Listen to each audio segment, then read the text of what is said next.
ಕರ್ನಾಟಕ ಸರ್ಕಾರ, ಹಿಂದೂ ಧಾರ್ಮಿಕ ಸಂಸ್ಥೆಗಳು ಮತ್ತು ಧರ್ಮದಾಯ ದತ್ತಿಗಳ ಇಲಾಖೆ ಬಳ್ಳಾರಿ, ಶ್ರೀ ಕನಕದುರ್ಗಮ್ಮ ದೇವಸ್ಥಾನ ಗಾಂಧಿನಗರ ಬಳ್ಳಾರಿ, ಶ್ರೀ ಶಾಲಿವಾಹನ ಶಕೆ 1947ನೇ ಶ್ರೀ ವಿಶ್ವವಸು ನಾಮ ಸಂವತ್ಸರ ಅಶ್ವಯುಜ ಮಾಸ ನವರಾತ್ರಿ ಉತ್ಸವ, ದಸರಾ ಮಹೋತ್ಸವ ಕಾರ್ಯಕ್ರಮಗಳು. ದಸರಾ ಮಹೋತ್ಸವವು ದಿನಾಂಕ 22 ಸೆಪ್ಟೆಂಬರ್ 2025ರಿಂದ 2 ಅಕ್ಟೋಬರ್ 2025ರವರೆಗೆ. ದಸರಾ ಮಹೋತ್ಸವದಲ್ಲಿ ಪ್ರತಿನಿತ್ಯ ಬೆಳಿಗ್ಗೆ ವಿಶೇಷ ಪೂಜೆ ಮತ್ತು ಸೇವೆಗಳು ಜರುಗುತ್ತವೆ ಹಾಗೂ ಸಂಜೆ 5:30ರಿಂದ ಬೆಳಗಿನ ಜಾವ 5 ಗಂಟೆಯವರೆಗೆ ದೇವಿ ಪುರಾಣ, ಪ್ರವಚನ, ಸಾಂಸ್ಕೃತಿಕ ಹಾಗೂ ಭಜನೆ ಕಾರ್ಯಕ್ರಮಗಳು ನಡೆಯುತ್ತವೆ. ಪ್ರತಿದಿನ ದೇವಿಯ 10 ಪೀಠ ದೇವಿ ಅವತಾರಗಳ ವಿಗ್ರಹ ಪ್ರತಿಷ್ಠಾಪಿಸಲಾಗುವುದು ಮತ್ತು ದಿನಾಂಕ 2 ಅಕ್ಟೋಬರ್ 2025 ಸಂಜೆ 7:30ಕ್ಕೆ ಮೆರವಣಿಗೆಯ ಮುಖಾಂತರ ನಿಮಜ್ಜನೆ ಮಾಡಲಾಗುವುದು. ದಿನಾಂಕ 22 ಸೆಪ್ಟೆಂಬರ್ 2025ರಂದು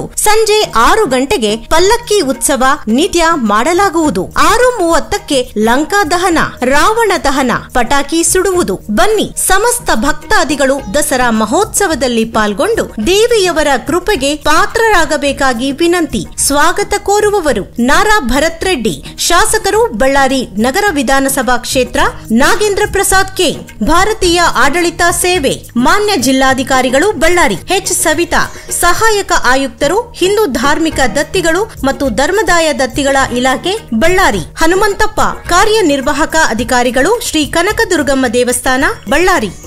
ವಿಶ್ವವಸು ನಾಮ ಸಂವತ್ಸರ ಅಶ್ವಯುಜ ಮಾಸದ ನಮ್ಮ ಶರನ್ನವರಾತ್ರಿ ದಸರಾ ಉತ್ಸವವನ್ನು ದಿನಾಂಕ 22/9/2025ರಿಂದ 2/10/2025ರವರೆಗೆ ನಮ್ಮ ದೇವಸ್ಥಾನದಲ್ಲಿ ದಸರಾ ನವರಾತ್ರಿಯ ಹಬ್ಬವನ್ನು ಈ ವರ್ಷ ತುಂಬ ವಿಜೃಂಭಣೆಯಿಂದ ಆಚರಣೆ ಮಾಡ್ತಾ ಇದ್ದೀವಿ. ವಿಶೇಷವಾದ ದಿನಗಳಲ್ಲಿ ಎಲ್ಲ ಭಕ್ತಾದಿಗಳು ಅಮ್ಮನವರ ದೇವಸ್ಥಾನಕ್ಕೆ ಭೇಟಿ ನೀಡಿ ದೇವಿಯ ಆಶೀರ್ವಾದವನ್ನು ಪಡೆದು ದೇವಿಯ ಕೃಪೆಗೆ ಪಾತ್ರರಾಗಬೇಕಾಗಿ ಎಲ್ಲ ಭಕ್ತಾದಿಗಳಲ್ಲಿ ವಿನಂತಿಸಿಕೊಳ್ಳುತ್ತಿದ್ದೇನೆ. ಧನ್ಯವಾದಗಳು.